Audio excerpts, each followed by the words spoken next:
Brad Snyder was part of the original North Yankton crew alongside Michael Townley and Trevor Phillips. He wasn't the brains of the operation, but he had a role: enforcer, muscle, backup. From what little we see of Brad, it's clear he was brash and unpredictable. The kind of guy who could hold his own in a gunfight, but wasn't built for strategy. Despite that, he was trusted, enough to be part of one of the crew's biggest heists. But Brad's time in the story is short-lived, and it all comes to a sudden end in Ludendorff, North Yankton. The North Yankton job is what kicks off the events of GTA 5. The plan was simple: rob a payroll office, get out clean. Michael, as much as we love him, or hate him, is a planner, a schemer, and by the time of that snowy heist, he was looking for an exit, not just from that one job, but from the entire life. Years of robberies, shootouts, and close calls had worn him down. And then he met Dave Norton, an FIB agent who was, in his own way,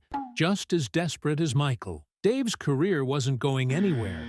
He was a small-time agent in a small-time office. But Michael saw an opportunity: give Dave the bust of a lifetime, make him a hero, and in exchange, Michael would get a clean slate. Witness protection. New name, new city. Now here's where it gets cold. Literally and metaphorically. For Michael's plan to work, the bust had to look real, which meant someone had to go down. In Michael's mind, Brad was perfect for the role.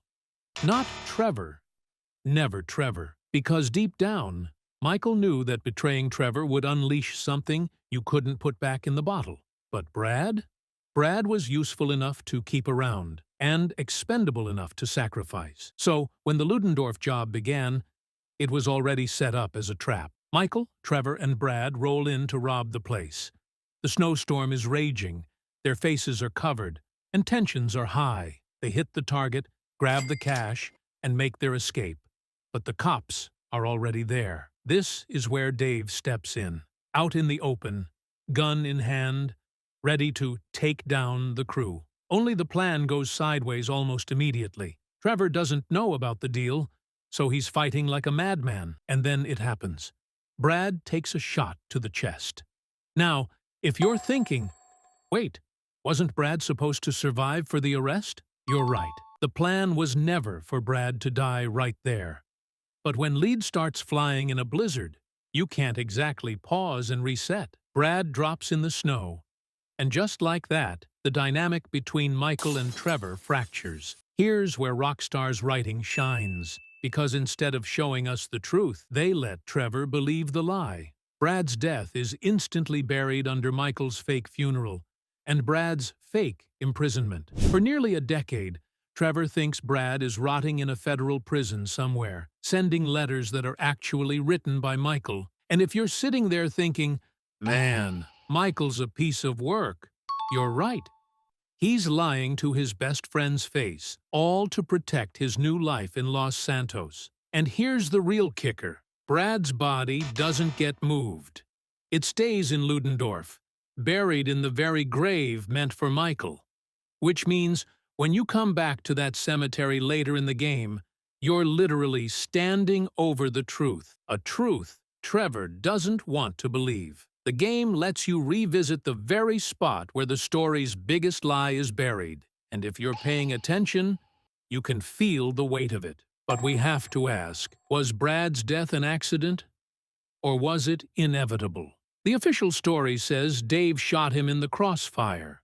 But given how much planning Michael put into this, it's hard not to think that Brad was always meant to be the one left behind. And if you want a little extra tinfoil hat theory here, what if Michael knew Brad wouldn't make it out and just didn't care? What if that was part of the plan all along? Rockstar doesn't confirm it, but they give you just enough breadcrumbs to wonder. Now, let's break the fourth wall for a second. If you're still watching this and thinking, wait, you're telling me the entire plot of GTA 5 hinges on some guy named Brad who dies in the first 5 minutes? Yeah, exactly. That's the genius of it. Brad isn't the most charismatic character. He doesn't have the wild personality of Trevor or the sleazy charm of Michael. But his death is the domino that knocks down everything else in the story. Without Brad dying, Michael doesn't go into hiding.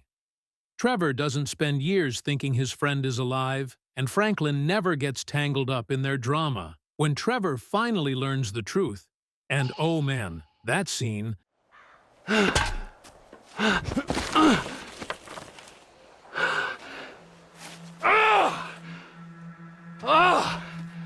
if I didn't know.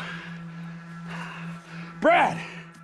it's one of the game's best payoffs. You can see it in his face. Shock, betrayal, rage. It's not just about Brad being dead, it's about realizing that Michael lied to him for years. And in that moment, their whole history is shattered. The loyalty, the brotherhood, the insane bond they had, gone in an instant. And yet, in classic GTA fashion, the story doesn't slow down to mourn Brad. Once the truth is out, the plot keeps moving. There's no emotional closure, no funeral scene. Brad stays in that cold Ludendorff ground, a permanent reminder of how disposable people can be in this world. Which brings us to the uncomfortable truth. Brad was never the saddest character in GTA 5 because of who he was. He's the saddest because of what he represented. He was the guy who thought he was part of something bigger, only to find out he was just a piece on someone else's chessboard. In the end, his friends moved on, his name became a lie, and the only person who ever thought about him again was Trevor. And maybe that's why Brad's death hits harder when you think about it. Not because we miss Brad, but because it reminds us that in the world of GTA, loyalty is a myth, and survival always comes first. And if you're still here wondering if Michael did the right thing, well, that's GTA for you. Nobody's innocent.